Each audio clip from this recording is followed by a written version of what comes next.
the end of the road, it depends on us. Are we willing to pay for more, what I'm calling green food? Are we willing to pay for that? For years now, farmers around the world have been battling their governments in the streets over policies that directly affect the viability of their businesses.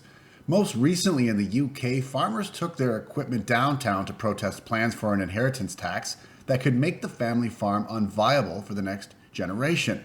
In Belgium and France, last year, tractors were used to block highways to put pressure on the European Union over rising costs, cheap imports, and environmental policies. Even in Germany, they protested the cuts to diesel subsidies.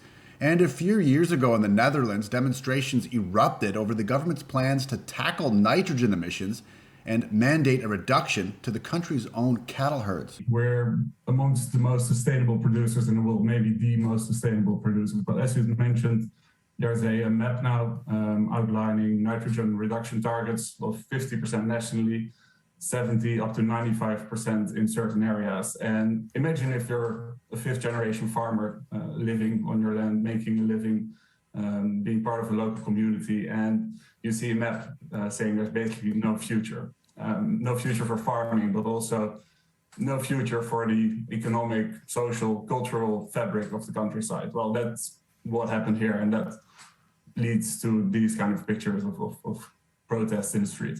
Because we want to do more. How can we do more? Is at some point in time we have to finish the full chain. From farmers, I'm very happy there's farmers here, because I'm here since a few years, and we are always talking about food, and the farmers were not there. It all starts with the farmers. If they don't change, we can have a lot of discussions, nothing will happen. We would want them to be reasonable to us, to come with us for a day, to work on the field or with the horses or with the animals, to see that it's not very easy to us because of the rules that they put on us. And in Sri Lanka in 2021, the government forced an overnight synthetic fertilizer ban that pushed the fragile economy into collapse. And this whole discussion we have today, what's the true value of food?